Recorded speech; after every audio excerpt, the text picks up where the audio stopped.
கரூர் வெண்ணிமலை முருகன் கோவில் ஆக்கிரமிப்புகளை அகற்றுவதற்கு எதிர்ப்பு தெரிவித்து மக்களுடன் சேர்ந்து போராட்டத்தில் ஈடுபட்ட கரூர் எம்பி ஜோதிமணி குண்டுகட்டாக கைது செய்யப்பட்டிருக்கிறார். அது தொடர்பான அந்த காட்சிகளை பார்த்து வருகிறோம். கள தகவல்களோடு இணைகிறார் எம்முடைய செய்தியாளர் பிரபாகரன். களத்தில் என்ன நடக்குது? முதற்கட்ட தகவல்களை வழங்கலாம். வணக்கம் மேடம். கரூர் வெண்ணமலை பசு பாலசுப்ரமணிய சுவாமி கோவிலில் நிலப்பிரச்சனை விவகாரம் எதிர்ப்பு தெரிவித்து போராட்டத்தில் ஈடுபட்ட கரூர் எம்பி ஜோதிமணி, அதிமுக முன்னாள் அமைச்சர் எம்.ஆர். விஜயபாஸ்கர் உட்பட மாற்றுக் கட்சியினர் பொதுமக்கள் கைது செய்து போலீசார் வாகனத்தில் அழைத்துச் சென்றனர். இதனால் அங்கு பரபரப்பு ஏற்பட்டது. சென்னை உயர்நீதிமன்ற மதுரை கிளை உத்தரவின் பேரில் கரூர் வெண்ணமலை பாலசுப்ரமணிய சுவாமி கோவிலுக்கு சொந்தமான இடங்களில் ஆக்கிரமிப்புகளை அகற்றும் பணி தொடர்ந்து நடைபெற்று வருகிறது. இதற்கு எதிர்ப்பு தெரிவித்து அப்பகுதி மக்கள் பல்வேறு கட்ட போராட்டத்தில் ஈடுபட்டு வருகின்றனர். கடந்த 17ஆம் தேதி வெண்ணமலை கோவில் முன்பு அமர்ந்து மக்கள் போராட்டத்தில் ஈடுபட்டனர். அவர்களுக்கு ஆதரவு தெரிவித்து அனைத்து கட்சியினரும் போராட்டத்தில் ஈடுபட்டனர்.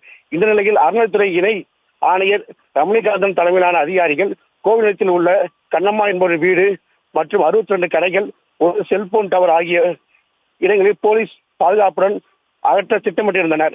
இன்று கண்ணம்மா என்பவர் வீட்டுக்கு சீல் வைக்க சென்ற போது இந்த நலத்துறை அதிகாரிகளை மற்றும் காவல்துறையினரை முற்றுகிட்டு அப்பகுதி பொதுமக்கள் போராட்டத்தில் ஈடுபட்டனர்.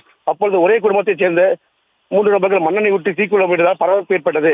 தொடர்ந்து அறநிலைத்துறை அதிகாரிகள் நடவடிக்கை எதிர்ப்பு தெரிவித்து காங்கிரஸ் கட்சியின் எம்பி ஜோதிமணி, மாற்றுக் கட்சி சேர்ந்தவர்கள் அப்பகுதியில் மக்களோடு இணைந்து போராட்டத்தில் ஈடுபட்டனர். பின்னர் அறநிலைத்துறை அதிகாரிகள் பேச்சுவார்த்தையில் ஈடுபட்டு போராட்டத்தை கைவிட மறுத்த காங்கிரஸ் எம்பி ஜோதிமணி, அதிமுக முன்னாள் அமைச்சர் எம்.ஆர். விஜயபாஸ்கர் மற்றும் மாற்றுக் கட்சியைச் சேர்ந்தவர்கள் மற்றும் பொதுமக்கள் ஆகியோரை குண்டுகட்டாக போலீசார் தூக்கி வாகனத்தில் அழைத்துச் சென்றனர்.